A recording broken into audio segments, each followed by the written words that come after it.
How are you doing? Welcome back to another quick tutorial.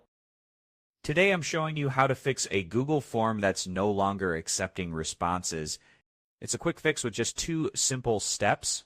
Let's say you have got a form, and even though you have checked all the settings, it's still not working. Here is what to do.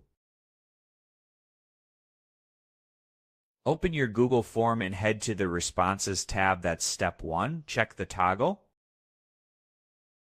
Make sure it's set to accepting responses. If it's off, flip it on and test it.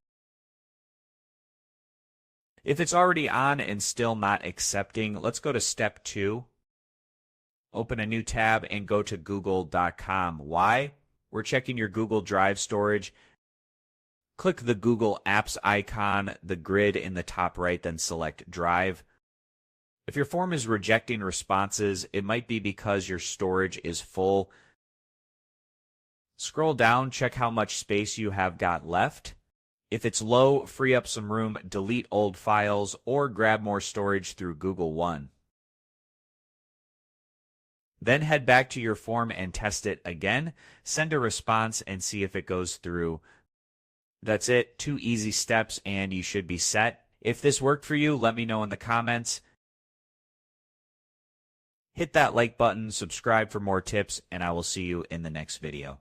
Have a wonderful day.